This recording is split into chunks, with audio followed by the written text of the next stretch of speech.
Bueno, mucho gusto. Y por favor, podría decir su nombre, a qué se dedica. Soy Rodolfo Medina del Río, economista, egresado de la UCB en el año 99 y actualmente tengo funciones privadas y funciones públicas en la Bolsa Pública de Valores Bicentenaria. Perfecto. Bueno, esta entrevista es para hablar un poco del tema de cómo se relaciona el circuito económico con el espacio geográfico.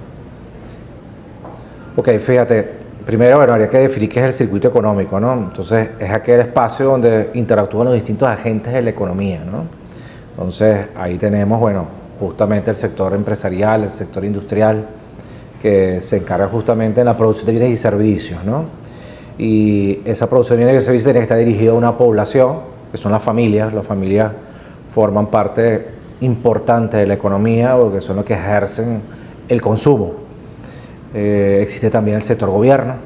El sector gobierno, además de generar las políticas públicas, las normas, las leyes que rigen las reglas del juego dentro del país, ¿no? Y existe también un comercio internacional, ¿ok? Todas esas importaciones, exportaciones que se hacen dentro y fuera del país, ¿no? Entonces, todos esos distintos agentes, esos distintos agentes empresariales e industriales, generan una sinergia de retroalimentación entre ellos, ¿no?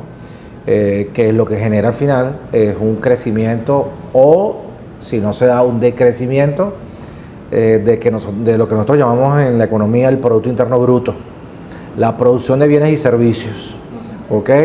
Si todo funciona bien, si la inversión de dinero se da adecuadamente, genera una sinergia entre los distintos agentes de la economía y con ello se retroalimenta, se multiplica y genera un crecimiento económico, ¿no? Obviamente todo depende del tipo de economía del país, del tamaño del país, de la especialización del país, de la geopolítica del país, para desarrollar en un 100% o menos esa economía, ¿no? Entonces, te lo estoy explicando esto en grandes rasgos muy simples de lo que es un circuito económico. Cuando tú hablas de eso, es la interacción de todos estos actores. Perfecto, muchísimas gracias. ¿Qué papel juega el espacio geográfico en la economía? Bueno, un papel clave quizás en Venezuela, es mi opinión, considero que no se le da tanta importancia, ¿no? E incluso en las decisiones económicas o en las políticas económicas internacionales, en Venezuela no se da la relevancia adecuada, más es algo sumamente importante. Hoy ningún país está ajeno ni a la geopolítica ni la geoeconomía, ¿okay? Porque eso es lo que te da la sinergia entre países de poder complementarse, ¿okay? Porque como te dije al principio, no todos los países tienen un circuito económico que use su máxima potencia. Una cosa es yo puedo decir que Venezuela tiene una capacidad instalada potencial enorme, pero nosotros, ¿cuánto utilizamos de ella? Un 20, un 30%. Entonces, ¿qué quiere decir eso? Que si tomamos en cuenta la geopolítica o la geoeconomía, la geografía con la economía, obviamente la podemos sacar provecho. Por ejemplo, el primo hermano más idóneo es lo que tenemos más cerca, que es, por ejemplo, Colombia, ¿no? ¿Okay?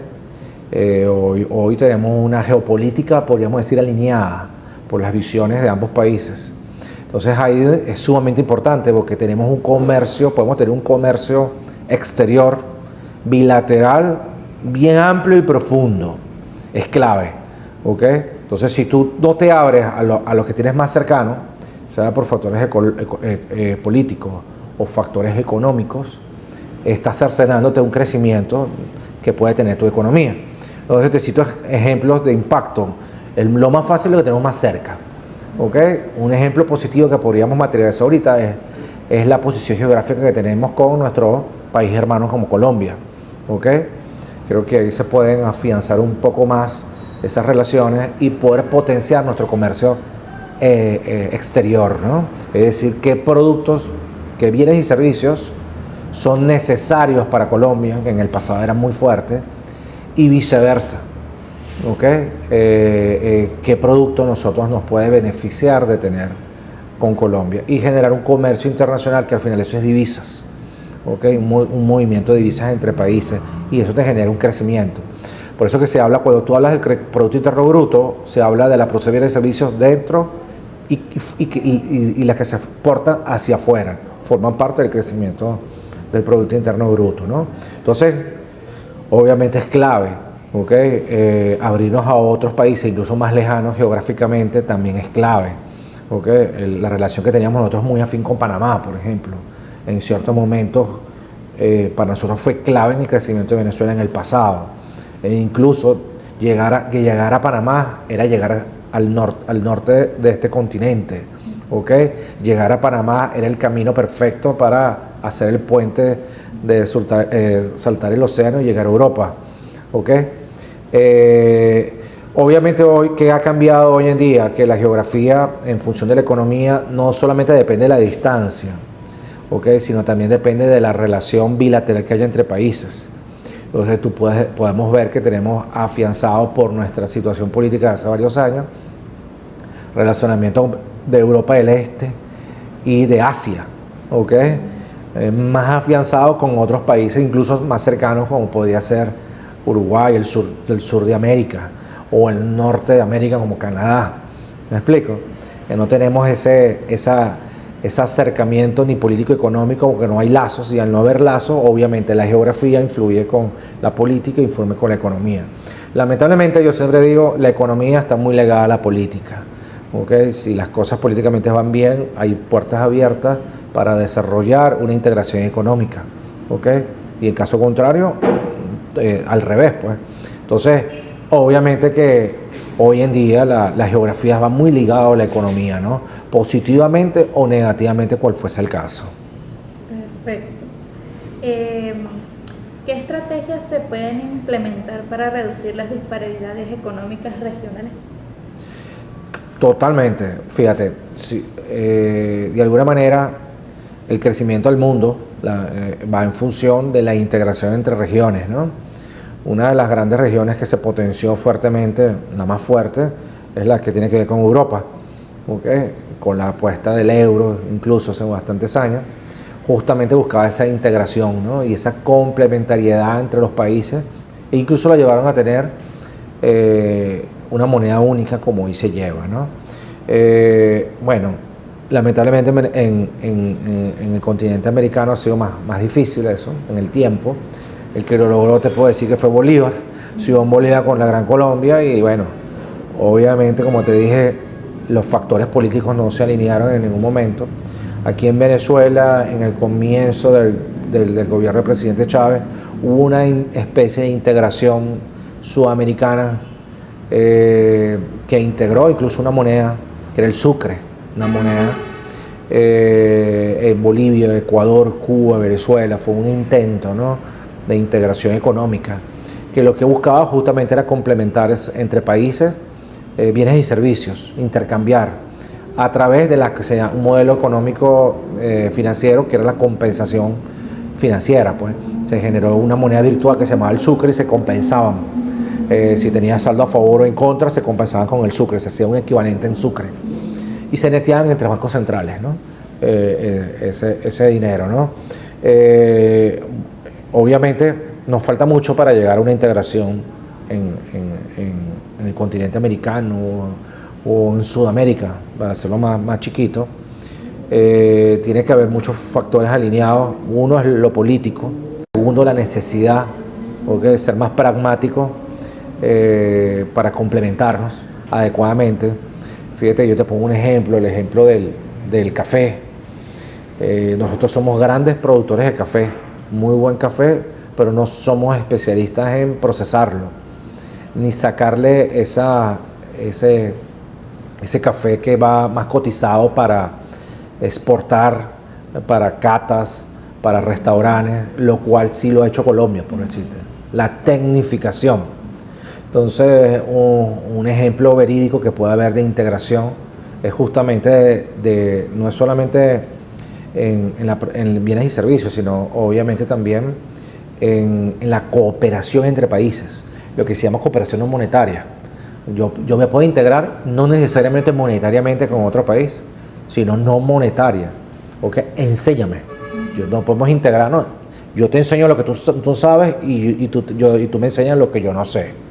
¿Me entiendes? Ese es un buen punto de partida en todo. Así lo veo. Que es un poco lo que hacen los bancos, los ONG, los bancos como lo que era la CAF antes, ahora se llama Banco Nacional de Fomento. Se me fue ahorita el otro nombre. Banco Mundial, ¿ok? Que justamente tratan de buscar esos enlaces entre países, ¿ok? Y no necesariamente tiene que ser dinero, sino a partir de una cooperación, lo que es una cooperación técnica o no monetaria, ¿ok? El intercambio de saberes, de conocimiento. Creo que para el caso de Venezuela, no me lo has preguntado, pero pongo un ejemplo, nosotros somos siempre, yo digo que Venezuela es un diamante en bruto, que si nos pulimos podemos sacar mucho provecho, y también somos muy abiertos, Venezuela es muy abierto a aprender, ¿okay? Pienso que si la economía se orientara más en eso, en el relacionamiento regional, pudiéramos potenciar esas cualidades que tiene el venezolano, ¿no? Desde el ciudadano hasta los empresarios industriales, ¿no? Y con ello obviamente podríamos pensar a futuro de que nosotros no solamente seamos productores de algo, sino también podamos procesar como si lo fuimos en un buen tiempo con el petróleo, que éramos justamente, teníamos toda esa cadena, ¿no? No solamente recurso natural, sino obviamente lo procesamos y servía para la demanda interna y servía para el comercio internacional, pues. Eso es un ejemplo de cuando hay dos términos económicos que se manejan en ese aspecto, que es tener ventajas comparativas y tener ventajas competitivas. ¿Okay? Venezuela tiene unas ventajas comparativas que se pierden de vista en recursos naturales, pero las ventajas competitivas es lo que nos falta. Y me voy a otro ejemplo, el caso suizo, ¿okay? El caso de Alemania. Alemania es un productor industrial el número 1 del mundo. El caso suizo es especialista en relojes. ¿Okay? El caso de Italia, Milán, especialista en perfumes. ¿Me entiendes? Entonces, ellos tienen una ventaja competitiva técnica, ¿okay? Pero los recursos no lo tienen ellos. Los recursos que generan eso, la materia prima no lo tienen ellos. Nosotros tenemos las materias primas, tenemos los insumos, las riquezas naturales, y no tenemos la capacidad de poder llevar eso a un producto distinto, innovador y obviamente apreciado, ¿no? Como lo hacen en cualquier parte del mundo. Entonces siempre somos los que vendemos barato lo que nadie tiene para que los demás lo transformen y ganen más dinero que nosotros mismos. Entonces lo que tú dices es clave, ¿no? Fíjate, te pongo otro ejemplo, y disculpa por extenderme aquí. Algo que yo he estado hablando de alguna manera tiene que ver con, nosotros tenemos todas las materias primas de las tablas periódicas, en la que es la composición química. O sea, imagínate que no podamos hacer. Son muy pocos países en el mundo que producen todos los componentes químicos de la tabla periódica. Nosotros con esa materia prima podemos generar un banco, una ONG especializada en la tabla periódica de la química, pues. Y con eso podemos construir cualquier cosa que otro país no lo tiene. Incluso podemos generar una ONG donde nosotros podemos ser el presidente de esa ONG, porque tenemos todos los productos de la tabla periódica, los demás no, los otros se agregarían como chiquitos. Puede ser que uno, por lo menos Rusia, también tiene unos componentes interesantes, Indonesia, Islandia, ¿me entiendes? Pero nosotros tenemos de todo, ¿me entiendes? O sea, si nosotros, ¿cuáles son los países miembros de un banco, de una ONG? Los que produzcan esos elementos. Bueno, nosotros producimos de todo, tenemos riquezas naturales de todo. Y bueno, después hay que llevarlo a saberlo aprovechar. Entonces, ese tema entre la geografía, la regionalización, desde el punto de vista económico, bueno, hay mucho que sacarle provecho a eso, muchísimo, y creo que, como te dije al principio, nosotros en Venezuela es algo que pasa por debajo de la mesa, pero es sumamente importante. Muchísimas gracias, excelente. Listo. ¿Estamos listos? Ok. O sea, mejor imposible. Bueno, gracias a ti.